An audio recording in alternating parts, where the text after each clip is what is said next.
Welcome to I news. Iran supreme leader Khamenei మరణ వార్త మరొక ముందే ఆయన కుటుంబంలో మరో పెను విషాదం చోటు చేసుకుంది. అమెరికా ఇజ్రాయెల్ జరిపిన భీకర దాడుల్లో తీవ్రంగా గాయపడిన ఖమేనీ భార్య మన్సూర్ కోచెస్తే సోమవారం కన్ను మూశారు. శనివారం జరిగిన ఆ ఆపరేషన్ లో ఆమెకు తీవ్ర గాయాలయ్యాయని, కోమాలోకి వెళ్లిన ఆమె చికిత్స పొందుతూ మరణించారని ఇరాన్ మీడియా ధృవీకరించింది. ఖమేనీతో పాటు ఆయన కుమార్తె, మనవరాలు, కోడలు, అల్లుడు కూడా ఈ దాడుల్లో బలయ్యారని సమాచారం. ఇరాన్ అధికారిక మీడియా వెల్లడించిన సమాచారం ప్రకారం శనివారం జరిగిన వైమానిక దాడుల సమయంలో ఖమేనీ కుటుంబ సభ్యులందరూ ఒకే చోటున్నారు. ఆ శక్తివంతమైన పేలుళ్లలో మన్సూరెహ్ తీవ్రంగా గాయపడ్డారు. ఆమెను వెంటనే ఆసుపత్రికి తరలించినప్పటికీ పరిస్థితి విషమించడంతో కోమాలోకి వెళ్లిపోయారు. 2 రోజుల పాటు మృత్యుతో పోరాడి సోమవారం ఆమె తుది శ్వాస విడిచారు.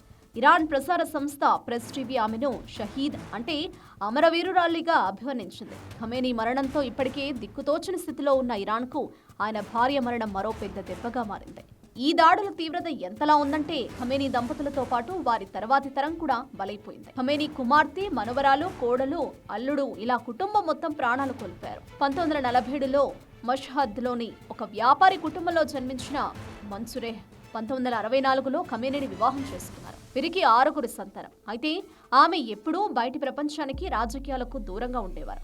ఇరాన్లో అత్యంత శక్తివంతమైన వ్యక్తి భార్య అయినప్పటికీ ఆమె జీవితాంతం అంతర్ముఖంగానే గడిపారు. కానీ విధి వైపరీత్యం వల్ల ఆమె కూడా యుద్ధంలో ప్రాణాలు అర్పించాల్సి వచ్చింది. ఖమేనీ కుటుంబం మొత్తం అంతం కావడంతో ఇరాన్లోని విప్లవ దళాలు రగిలిపోతున్నాయి. తమ సుప్రీం నేత కుటుంబాన్ని బలి తీసుకున్న అమెరికా, ఇజ్రాయెల్లపై దీర్ఘకాలిక యుద్ధానికి సిద్ధమని ఇరాన్ అధికారులు ప్రకటించారు. ఈ పరిణామం మధ్య ప్రాచ్యంలో యుద్ధ సెగలను మరింత పెంచింది.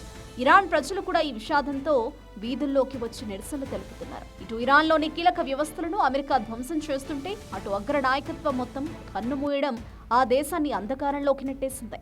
అంతర్జాతీయ సమాజం ఈ పరిణామాలపై తీవ్ర ఆందోళన వ్యక్తం చేస్తుంది. ఖమేనీ వారసుడిగా భావించిన తల్లి మన్సూరెహ్ మరణం చూస్తుంటే ఇరాన్లో ఒక శకం పూర్తిగా ముగిసిపోయిందని విశ్లేషకులు భావిస్తున్నారు. అమెరికా అధ్యక్షుడు ట్రంప్ చెప్పినట్లుగా ఇదొక నిర్ణయాత్మక మిషన్గా సాగుతోంది. యుద్ధం కేవలం సైనిక స్థావరాలకే పరిమితం కాకుండా నాయకత్వ వంశంపైనే దెబ్బ కొట్టడం ద్వారా ఇరాన్ను నైతికంగా బలహీనపరచాలని అమెరికా వ్యూహం రచించినట్లు కనిపిస్తోంది. రాబోయే రోజుల్లో ఇరాన్ ఎలాంటి ప్రతిఘటన ఇస్తుందనే దానిపైన గల్ఫ్ దేశాల భవిష్యత్తు ఆధారపడి ఉంది.